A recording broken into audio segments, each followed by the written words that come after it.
golden, spent needle leaves on the floor of the dark hemlock forest, the scarlet eft there, slow-footed, while the speed of light is unfathomable.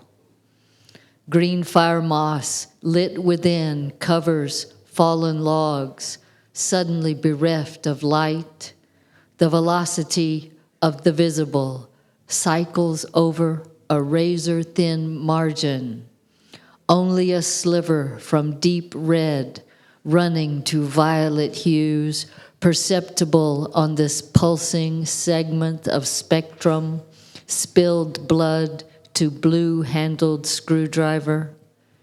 Energy unfolds a totality, the globe with oceans of crushed opal, or the baseball curving into home plate as light washes and illuminates our world.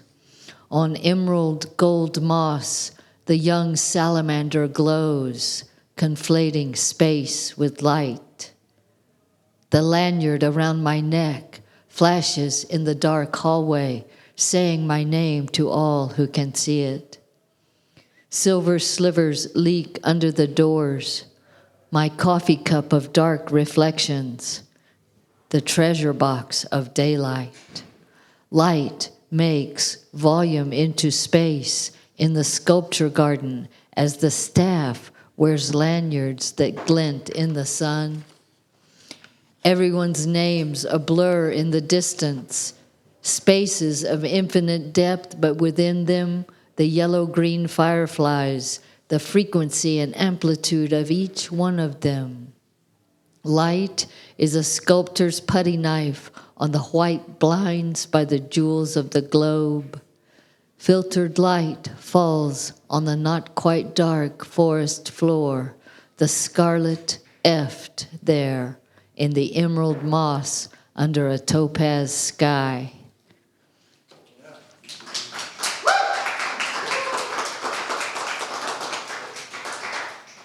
Thank you, thank you. Now I'm going to read a couple of spring poems out of my book called Flow. And Flow in 2019 won a little prize, the Southwest Book of the Year, given by librarians. So that is really great. So this is called Spring Break Across the Rio Bravo. In the valley, full of others, aliens, and green buds swelling into white blossom, a flow of perfume inflates me in the never-cold orange groves. Crossing over at Matamoros, I do not know to bring my birth certificate, so I borrow pennies whose last name I can't remember now when that was south of the tip of Texas.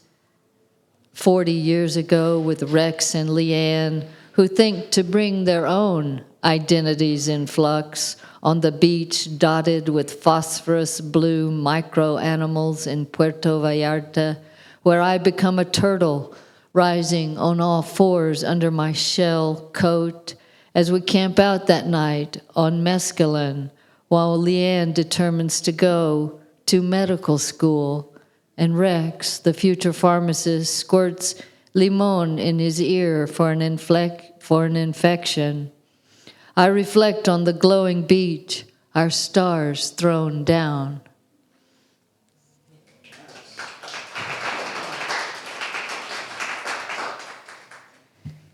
And then I want to read this one called Imaginal Cells, which is a thing in biology.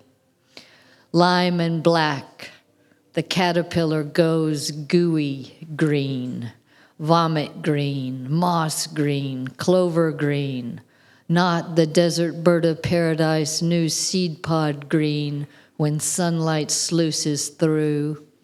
Electric green, she has grazed yellow petals, carnadine trumpets, stamens nectar, gobbling root, branch, leaf, stem, seed.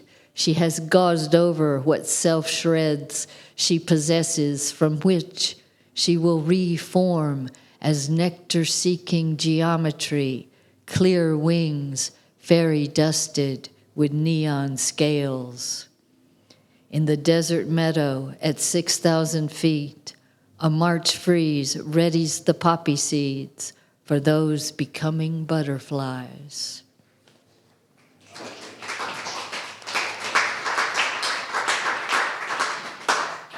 And then I'll read what's as close as for a love poem as I get, I guess.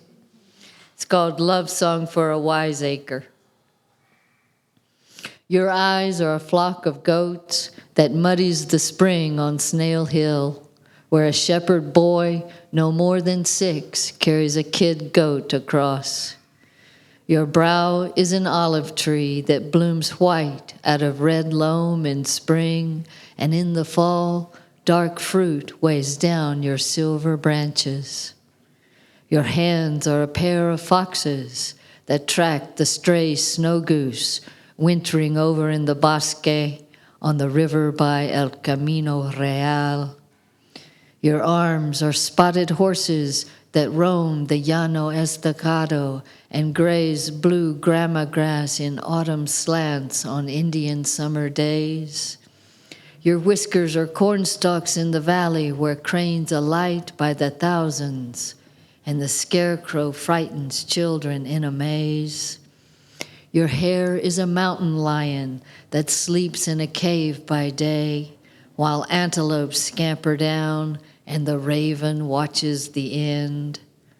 Your skin is a pile of adobe brick that shelters us from dust devils after the mariachis run off when there's still a song to sing.